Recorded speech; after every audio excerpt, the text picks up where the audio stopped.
नमस्कार, मेरा नाम विनीता त्रिपाठी है और आप देख रहे हैं द पैम्फलेट। अभी जिस रिपोर्ट को मैं आपके सामने इस वीडियो के जरिए रखने जा रही हूं, उसे देखकर आपका मन भी विचलित हो उठेगा। दरअसल ये वो तस्वीरें हैं जिसे देखकर आप अपनी आंखों के आंसू नहीं रोक पाएंगे। शायद मेरे शब्द से ज्यादा दर्दनाक ये वो तस्वीरें हैं जो पश्चिम बंगाल से आई। वो तस्वीरें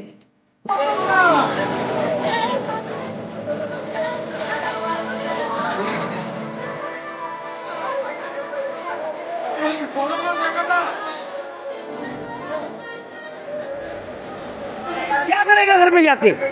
फिर दोबारा रेप होने के लिए जाएंगे। मुर्शिदाबाद में महिलाओं की ये चीख, ये तड़प, ये दर्द किसी का भी कलेजा चीर देने वाला है।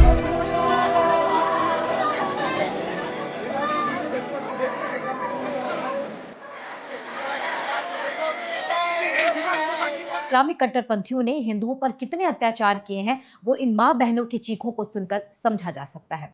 कोई ऐसी महिला यहाँ नहीं है जिसकी आंखों में आंसू ना हो। कोई ऐसी महिला ऐसी नहीं है जो रोते हुए अपने दर्द और अपने पीड़ा के साथ न्याय की भीख न मांग रही हो। लेकिन इसे विडंबना ही कहेंगे कि इन महिलाओं की चीख पुकार, इनका दर्द राज्य के मुख्यमंत्री ममता बनर्जी तक नहीं पहुंच पा रही है। दरअसल राष्ट्रीय महिला आयोग की प्रमुख विजया रहाटकर शनिवार 19 अप्रैल को मुर्शिदाबाद में हिंसा पीड़ित परिवारों से मिली। रहाटकर और उनकी टीम को अपने बीच पाकर पीड़ितों का दर्द छलक उठा।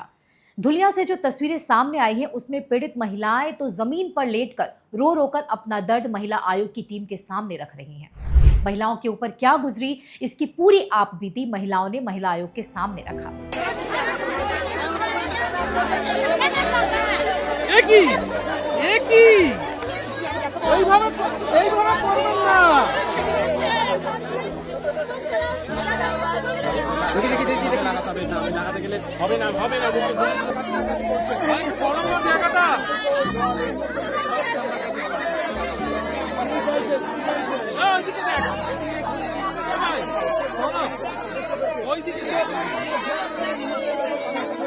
विजया रहाटकर ने मीडिया के सामने ये बताया है कि जो महिलाओं के साथ हुआ है वो कल्पना से परे है।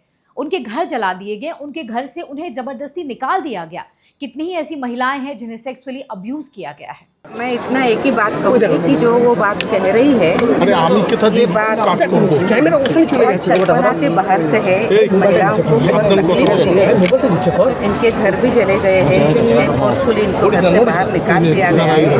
इनके साथ अनेक सेक्सुअल असॉल्ट भी हुए हैं और बच्चों के साथ भी जो उनकी तो ले ही ली है, बच्चों के साथ भी उन्होंने ले लिया है। ऐसी बातें वो कह रही है। मैं अभी उनके साथ बात कर रही हूँ। मुझे लगता है कि मैंने और उनके साथ बात करने की जरूरत है। बहुत ज्यादा हो गया है इस तरीके से। थोड़ा क्लियर कर लीजिए। ये सब अमानवीय है। इतनी तकलीफ इन सब लोगों को हो रही है। मैम, ये बीएसएफ का डिमांड कर रही है, प्रोटेस्ट भी कर रही है, चाह रही है कि बीएसएफ यहाँ पे डिप्लॉयमेंट हो जाए, कैंप बनाई जाए। उन्होंने जो कुछ बातें हम वो चीजें सब हम सरकार महिला आयोग की सदस्य अर्चना मजूमदार ने जिस तरह से पीड़ितों का हाल मीडिया के सामने रखा, वो ये बताने के लिए काफी है कि राज्य सरकार की तरफ से कुछ भी नहीं किया जा रहा। मीडिया को रिलीफ कैंप में अंदर जाने की परमिशन नहीं है।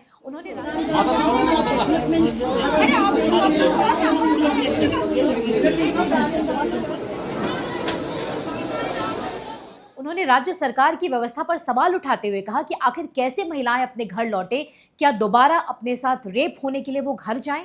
कोई प्रयास नहीं है, सारे झूठा है। अगर प्रयास रहता तो मीडिया वालों को क्यों नहीं घुसने दिया? क्योंकि वो असलियत देख ले। जो लोग हैं वो लोग के मुंह से सुन ले कि वो लोग को खाना नहीं मिल रहा, बच्चा का बेबी फूड नहीं मिल रहा है, डॉक्टर्स का कोई चेकअप नहीं हो रहा है। ये लोग सारे छोड़ दिया, घर जलाया दिया, कपड़ा नहीं है, बर्तन नहीं है, उसका चावल नहीं है। क्या करेगा घर में जाके? फिर दोबारा रेप होने के लिए जाएंगे। दरअसल यहाँ पहुंची महिला आयोग की टीम के लिए भी ये आसान नहीं था पीड़ित महिलाओं को संभालना, उनके दर्द को सुन पाना, क्योंकि यहाँ जो हुआ है वो शब्दों से परे है। हर आंख में आंसू है, एक डर है। मुर्शिदाबाद की हिंसा के बाद पहुंची अलग अलग टीमों से अब इन महिलाओं को न्याय की उम्मीद है।